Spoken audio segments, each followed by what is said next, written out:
Back now on Today in AZ, a group of Arizona scientists are digging into plants to determine if plant medicine can help us when we're sick. So last hour, we got a behind-the-scenes look at the lab itself.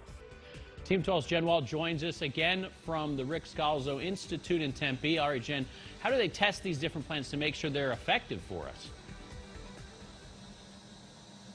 Yeah, it is so fascinating, and they don't test on humans. They do all of the work inside of the lab here, and I want to reintroduce you now to Dr. Jeffrey Langland. Thank you so much for being here. You're the Director of Research, and you're going to show us one of the actual studies that you work on. Right.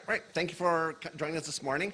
Yeah. So if I can go through some of the work that we do here. First off, let me say that we do the work in vitro here in the laboratory, but then our goal is to actually move this from the laboratory into patients. Cool. So for example, here we have, on the microscope here, we have the purple represents different cells here, and the white is where we infected with a virus, and the virus is moving through the cells and able to kill the cells as it moves along there. Okay. And you can see this more at a global level here, where this little well here represents where a virus has infected these cells, and this is actually rhinovirus. The virus causes common cold, okay. And so it has wiped out all the cells there. But if we treat with a botanical going across here, and here we use echinacea, you can see that the purple here is the cells, and the echinacea is able to inhibit the replication of that virus. And moving from benchtop to bedside, our hope is that we'll be able to use like echinacea here to treat the common cold and be able to understand this or better in many ways. Okay. Oh, that is so fascinating. So how do you decide which plants to start digging into? So our foundations are really in the tradition of botanical medicine. So we go back hundreds, if not thousands of years and use that as our foundations. We work with various herbalists as well and trying to decide which herbs to use. And herbs that are commonly used, like echinacea or elderberry that everybody knows about. But echinacea is probably one of the best herbs out there that's misunderstood.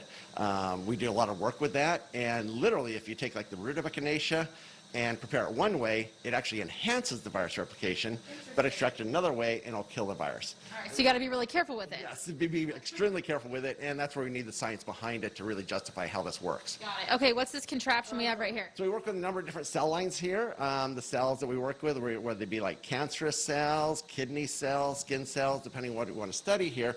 We store all of our cells in liquid nitrogen, and so basically have our various cells that are in boxes like this.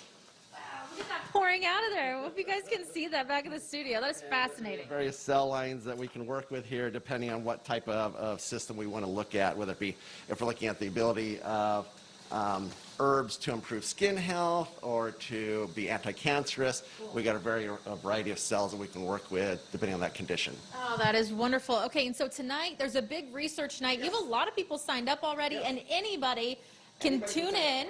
So go to our website at www.scnn.com, or go to the news station, I believe it's there as well.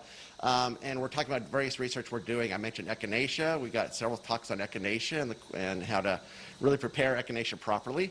We got some of our work on COVID-19 and the use of different herbs for the use of COVID-19 as well. So hope you can join us. It'll get you up to date on some of the work we're doing here. That is fascinating. Thank you so much for joining us, Dr. Langland. We really appreciate it. We know you're really busy, and it is really early, guys.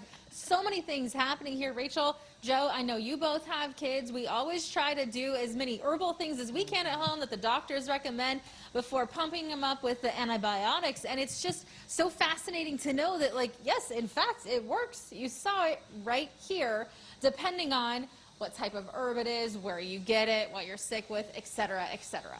Yeah, and with so many of these superbugs that are antibiotic resistant, we really have to start turning back to nature to figure out its healing powers. And I love that the sneak peek is happening right here in Arizona. Thank you so much for sharing that with us, Jen. It's really cool what they're doing over there. Yeah, the